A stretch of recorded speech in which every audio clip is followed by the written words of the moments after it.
Hello everyone, आज हम बात करेंगे नर्सिंग के स्कोप के बारे में कि आफ्टर नर्सिंग हम किस किस जगह पे जॉब कर सकते हैं और कैसे 10,000 से लेकर 1.5 लाख रुपए महीने तक हम नर्सिंग के थ्रू कमा सकते हैं। इसके लिए हम पहले देखेंगे कि नर्सिंग के कौन कौन से कोर्सेज हैं, जो आफ्टर 12th हम नर्सिंग के कौन कौन से कोर्सेज कर सकते हैं। उसके बाद हम देखेंगे इसके स्कोप और कहाँ कितनी सैलरी होती है, कितनी गवर्नमेंट जॉब हमें कैसे मिलेगी, उसमें कितनी सैलरी रहेगी, सारी चीज़ें हम आज कवर करेंगे। तो सबसे पहले हम नर्सिंग के कोर्सेज के बारे में और उनका कितना ड्यूरेशन होता है, क्या एलिजिबिलिटी रहती है उनकी, किस प्रकार से हम कर सकते हैं, ये सारी चीज़ें हम देखते हैं। तो सबसे पहला जो हमारा कोर्स होता है वो होता है ए एन एम।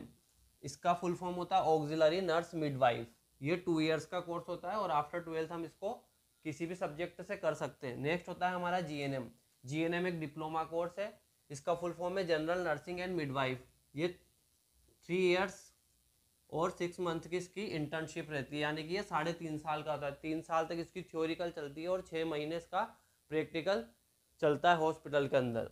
नेक्स्ट होता है हमारा बीएससी नर्सिंग का फुल फॉर्म होता है bachelor of science in nursing. ये 4 ईयर्स का डिग्री कोर्स होता है। जीएनएम डिप्लोमा है और ये है डिग्री कोर्स। ये हम पीसीबी के थ्रू ही कर सकते हैं, फिजिक्स केमिस्ट्री बायो के थ्रू 12th के बाद। नेक्स्ट होता है पोस्ट बेसिक बीएससी नर्सिंग। तो post basic bachelor of science in nursing, ये आफ्टर जीएनएम के बाद होने वाला कोर्स है। जीएनएम के बाद इस कोर्स को कर सकते हैं, 2 ईयर्स का कोर्स होता है। नेक्स्ट हमारा कोर्स होता है एमएससी नर्सिंग, जो हम बीएससी नर्सिंग के बाद कर सकते हैं, master of science in nursing. Next हमारा कोर्स है वो है एमफिल का मतलब होता है मास्टर इन फिलोसफी। और नेक्स्ट जो नर्सिंग का लास्ट कोर्स है वो है पीएचडी इन नर्सिंग, यानी कि doctor of philosophy in nursing. MSc nursing भी 2 ईयर्स का होता है। एमफिल होता है 1 ईयर का और पीएचडी होता है 3 से लेकर 5 साल तक का। इसमें हम रिसर्च करते हैं तो हम थोड़ा सा इसको स्ट्रेच कर सकते हैं। तो एएनएम और जीएनएम इन दोनों कोर्स को करके हम हॉस्पिटल में जॉब कर सकते हैं। और BSc, post BSc, MSc nursing, MPhil और पीएचडी के बाद हम कॉलेज में as a lecturer, assistant professor की जॉब पर एज ए प्रिंसिपल हम जॉब कर सकते। ये थे सारे नर्सिंग के कोर्सेज। इसके अलावा भी कुछ एडिशनल कोर्सेज होते हैं, कुछ डिप्लोमा होते हैं, जैसे कि हम जीएनएम नर्सिंग या बीएससी नर्सिंग करके न्यूट्रिशन में एक डिप्लोमा ले सकते हैं, ओटी यानी कि ऑपरेशन थिएटर का ले सकते हैं, आईसीयू का स्पेशलाइजेशन ले सकते हैं। बहुत से ऐसे कोर्सेज हैं जो हम आफ्टर जीएनएम एंड बीएससी कर सकते हैं। अब हम देखेंगे कि कौन कौन नर्सिंग के कहाँ कहाँ स्कोप है और हम कितने पैसे कमा सकते हैं गवर्नमेंट जॉब के थ्रू और प्राइवेट के थ्रू। तो आइए एक एक करके उनको देखते हैं। तो पहले हम देखेंगे प्राइवेट सेक्टर के अंदर हम नर्सिंग में कितना पैसा कमा सकते हैं और किस किस जगह पे हम वर्क कर सकते हैं, क्या क्या वर्क करके हम कितना पैसा कमा सकते हैं।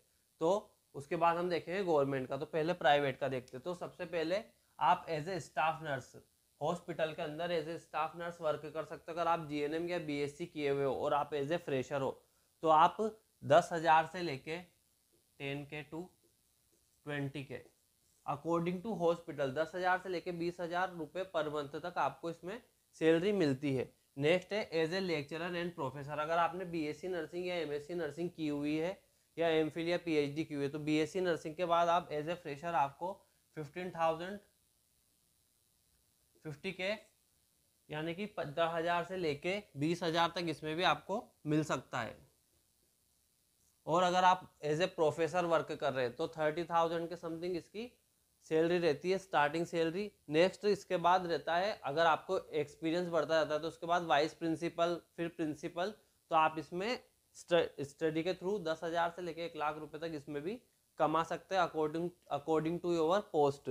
नेक्स्ट है होम केयर। ये एक ऐसी जगह है जिसमें हम हमारे पैसे कमाने की कोई सीमा नहीं होती है एज ए नर्सिंग।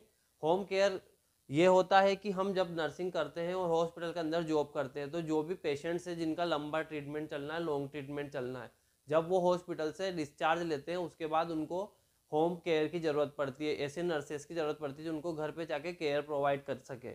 इसके अंदर हम हमारे पैसे कमाने की कोई सीमा नहीं है, क्योंकि आज की तारीख में एक होम केयर नर्स को एक दिन में 1,000 रुपये से लेकर 2,000 रुपये तक आराम से मिल जाता है। तो इसमें हम कम से कम 30,000 से लेकर 60,000 रुपये महीने तक कमा सकते हैं जॉब करने के साथ साथ में। नेक्स्ट होता है हमारा हेल्थ एजुकेटर। आप हेल्थ एजुकेटर बन सकते हैं। आप कुछ पैसे लेकर किसी को भी हेल्थ एजुकेशन दे सकते हैं, पेशेंट्स को हेल्थ के बारे में बता सकते हैं। ये भी एक अच्छा जॉब है जिसमें भी आप सीमित पैसा कमा सकते हैं अकॉर्डिंग टू योर नॉलेज। उसके बाद as a dietitian, GNM nursing या बीएससी नर्सिंग करने के बाद हम 6 महीने से लेके 1 साल तक का डिप्लोमा कोर्स होता है जो डाइटिशियन के अंदर होता है। अगर आप वो करते हैं तो आप एज ए डाइटिशियन भी वर्क कर सकते हैं। आप एक डाइट प्लान बना सकते हैं। एक डाइट प्लान बनाने के इंडिया के अंदर 100 रुपये से लेके 1000 रुपये तक आराम से मिल जाते हैं। अगर आप दिन भर में 8-10 डाइट प्लान बनाते हैं तो 8-10 हज़ार रुपये पर डे भी कमा सकते हैं according to your knowledge. Next है ऑनलाइन टीचिंग। अगर आपका नॉलेज अच्छा है, अगर आपकी थ्योरी अच्छी है नर्सिंग में, तो आप गवर्नमेंट के लिए जो प्रैक्टिस करते हैं बच्चे, उन स्टूडेंट्स को ऑनलाइन टीचिंग दे सकते हैं। आप आपकी खुद की ऐप लॉन्च कर सकते हैं, खुद का कोर्सेज चालू कर सकते हैं। इसके थ्रू भी आप पैसा कमा सकते हैं। इसमें भी कोर्सेज के अकॉर्डिंग, अगर कोई कोर्स 1000 रुपये का, कोई कोर्स 10,000 का, इस तरीके से आप इनको कर सकते हैं। वो आपके कैपेसिटी के ऊपर है कि आपके कितने स्टूडेंट्स हैं, उसके थ्रू आप पैसा कमा सकते हैं। इसमें भी आप आराम से लेके स्टार्टिंग में अगर आप यूट्यूब से भी शुरुआत करते हैं तो 10,000 से लेके 1 लाख रुपए महीने, 2 लाख रुपए महीने तक इसमें भी आराम से कमा सकते हैं। नेक्स्ट होता है नर्सिंग कोचिंग। ये सबसे ज़्यादा चलन में आज हर व्यक्ति नर्सिंग करने के बाद, जो भी व्यक्ति नर्सिंग करता है, जो भी स्टूडेंट नर्सिंग करता है, उसके बाद हर व्यक्ति चाहता है, हर नर्सिंग स्टूडेंट चाहता है कि वो गवर्नमेंट जॉब करे। इसके लिए वो नर्सिंग कोचिंग को ही नर्सिंग कोचिंग में ही जाना पसंद करता है। तो नर्सिंग कोचिंग के अंदर 6 महीने से लेकर 1 साल तक के कोर्सेज होते हैं और इनकी अलग अलग फीस होती है। अगर आपकी नर्सिंग थ्योरी बहुत अच्छी कंप्लीट है तो आप एक नर्सिंग कोचिंग भी खोल सकते हैं। अब हम देखेंगे कि गवर्नमेंट के अंदर क्या क्या स्कोप है नर्सिंग में, किस प्रकार से हम गवर्नमेंट जॉब पा सकते हैं नर्सिंग करके। तो सबसे पहले इसमें आएगा डिफेंस सर्विस, यानी कि आर्मी के अंदर। आर्मी के अंदर हम नर्सिंग करने के बाद जो आर्मी की वैकेंसीज निकलती है उनमें एग्जाम देके और इसमें जॉब पा सकते हैं। इसकी स्टार्टिंग सैलरी 50,000 रुपये से लेकर 70,000 रुपये तक होती है। नेक्स्ट होता है हमारा एम्स। एम्स हॉस्पिटल हमारे इंडिया का सबसे बड़ा हॉस्पिटल है। इसके अंदर भी नर्सिंग की वैकेंसी हर साल निकलती है। एम्स का फुल फॉर्म होता है all India institute of medical science. इसके अंदर भी नर्सिंग की जो सैलरी है वो 45,000 से लेकर 70,000 तक स्टार्टिंग सैलरी होती है। नेक्स्ट हमारा होता है ESIC। ESIC का मतलब होता है एम्प्लॉयज स्टेट इंश्योरेंस कॉरपोरेशन। जितने भी गवर्नमेंट कर्मचारी होते हैं उनका एक ESIC सैलरी में से हर महीने कटता है और ये ESIC हॉस्पिटल्स उन्हीं को सुविधा प्रोवाइड करवाते हैं हेल्थ से रिलेटेड। तो इसमें भी नर्सिंग की बहुत वैकेंसी हर साल निकलती है। नेक्स्ट होता है NHM। NHM का मतलब होता है national health mission. National health mission हर राज्य में इसकी वैकेंसी हर साल निकलती है। इसमें भी 20,000 से लेकर 40,000 तक स्टार्टिंग सैलरी होती है। नेक्स्ट है CHO। CHO का मतलब होता है कम्युनिटी हेल्थ ऑफिसर। ये अभी कुछ सालों से ही चलन में आया है। ये वैकेंसी हर साल निकलती है और इसमें भी 25,000 से लेकर 40,000 तक सैलरी होती है। नेक्स्ट होता है हमारा RRB, यानी कि रेलवे रिक्रूटमेंट बोर्ड। तो रेलवे के अंदर भी 70,000 से स्टार्टिंग सैलरी होती है। नेक्स्ट हमारा JIPMER, Jawaharlal Nehru institute of post graduate. इसके अंदर भी हमारी जो सैलरी होती है वो होती है 50,000 से लेकर 70,000 तक। ये सभी गवर्नमेंट जॉब्स है और ये वैकेंसी निकलती है, उसी में हम इन सभी को कवर करते हैं। जब जो भी गवर्नमेंट वैकेंसी निकलेगी हम एग्जाम देने के बाद ही इसमें जॉब पा सकते हैं। नेक्स्ट होता है हमारा BHU है बनारस हिंदू यूनिवर्सिटी। नेक्स्ट है RML। ये एक हॉस्पिटल है, राम मनोहर लोहिया इसका फुल फॉर्म है। ये इसके अंदर भी गवर्नमेंट की वैकेंसी निकलती है। इसमें 45,000 रुपये से लेकर 70,000 रुपये तक हमारी पर मंथ सैलरी रहती है। नेक्स्ट है इसरो आप सभी जानते हैं जो मिसाइल बनाता है हमारे इंडिया के लिए, हमारी इंडिया की एक ऑर्गेनाइजेशन है। इसकी फुल फॉर्म है Indian space research and organisation.